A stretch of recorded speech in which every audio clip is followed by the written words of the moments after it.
અને હવે આગળ વાત કરી સુરતમાં કફ સિરપની આડમાં નશાની પ્રવૃત્તિ થતી હતી। સંદેશ ન્યૂઝના રિયાલિટી ચેકમાં ચોંકાવનારો ખુલાસો થયો છે। ચોંકાવનારા દ્રશ્યો સામે આવ્યા છે। નગર પ્રાથમિક શિક્ષણ સમિતિ સ્કૂલ પાસે બોટલો ખાલી મળી આવી છે। નશાખોરો સ્કૂલ પાસે કફ સિરપનો નશો કરતા હતા। 200 જેટલી ખાલી કફ સિરપની બોટલો છે તે મળી આવી છે। સ્કૂલમાં 2000 થી વધુ બાળકો અભ્યાસ કરી રહ્યા છે। સુરત શહેર એસઓજી અને અન્ય બ્રાન્ચ માટે આ પડકારજનક છે। સ્થાનિક લિંબાયત પોલીસ ઊંઘતી પણ ઝડપાઈ ગઈ છે। રૂપિયા 190 ના ભાવે આ કફ સિરપની બોટલ બજારમાં વેચાય છે। મેડિકલ શોપ પર મળી રહી છે અને 200 થી વધારે જે ખાલી બોટલો છે તે અત્યારે મળી આવી છે। ડોક્ટરના લખાણ વગર ન વેચવી આવી સિરપ તેવું ખાસ કહેવામાં પણ આવ્યું છે। તેમ છતાં પણ આ બોટલો ખાલી મળી આવી।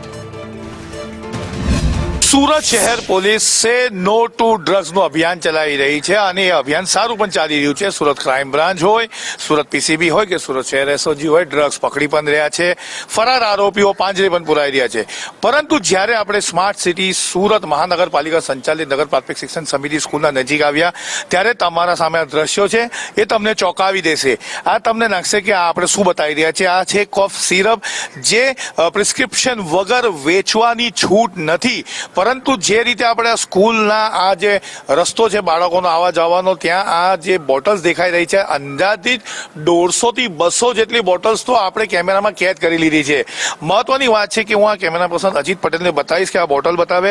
આ બોટલ તમારી સામે છે કે કોડિયન ફોસ્ફેટ એન્ડ ટ્રિપોલાઇન હાઇડ્રોક્લોરિક કફ લિન્ઝિંગ 190 રૂપિયાની આ દવાના ઉપર પ્રાઇસ લખવામાં આવ્યું છે અને સાથે જ આના ઉપર સ્પષ્ટ લખવામાં આવે છે કે આ પ્રિસ્ક્રિપ્શન વગર વેચવીની આપવીની જે અહીંયા વાપરવામાં આવી રહી છે। અસલમભાઈ, તમે તો અહીંયાના સ્થાનિક કોર્પોરેટર રહી ચૂક્યા છો। આજે આ તમે જે જગ્યા પર તમે બોટલ્સ જોઈ રહ્યા છો, જે મારા હાથમાં બોટલ દેખાઈ રહી છે, એ નશાના અંદર સીધી ઉપયોગ થાય છે, કારણ કે આ એસઓજીએ ઘણી ફરી પકડી પણ છે।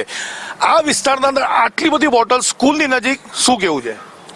સરકારનો નો ડ્રગ્સ અભિયાન માત્ર મીડિયા અને પેપર પર જ ચાલતો હોય એવું અહીંયા જો સ્થળ પર જે કોઈ અધિકારી આવે ને તપાસ કરે તો સ્પષ્ટપણે જણાઈ આવશે। સામાન્ય માણસ પણ અહીંયા આપમાં અને હું પણ અહીંયા આવ્યા તો આપણને ખ્યાલ આવ્યો કે નો ડ્રગ્સ અભિયાનની કોઈ અસર નથી થતી ને જે પ્રમાણે અહીંયા સિરપની બોટલો પડી છે। આ નજીકમાં ડુંબાલ ટેનામેન્ટની નગર પ્રાથમિક શાળા છે, જેમાં ઉર્દુ મીડિયમ, હિન્દી મીડિયમ ને ગુજરાતી મીડિયમની શાળાઓ છે। આશરે 2000 વિદ્યાર્થીઓ અભ્યાસ કરે છે। આ રસ્તો જે છે એ રસ્તો આંબેડકર નગર વસાહત ને મીઠીખાડી સ્લમ વિસ્તારમાંથી જે વિદ્યાર્થીઓ છે એના માટેનો એકમાત્ર રસ્તો આ જ છે કે જેનો શાળામાં જવા માટેનો ઉપયોગ કરે છે। એટલે વિદ્યાર્થી જે પ્રાથમિક શાળાના વિદ્યાર્થીઓની માનસિકતા પર આ બોટલોની શું અસર થતી હોય, બાળકની આવનારી અમારી જે પેઢી છે એ એના દલદલમાં ખૂપી જશે। એટલે સરકારે આને ગંભીરતા લેવી જોઈએ।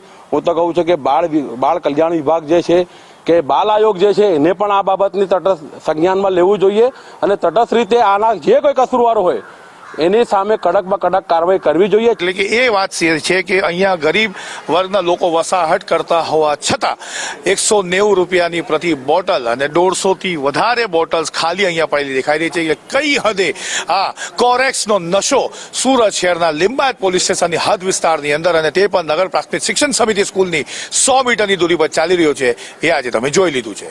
કેમેરા પર્સન અજીત પટેલ સાથે આઝમ સાલે, સંદેશ।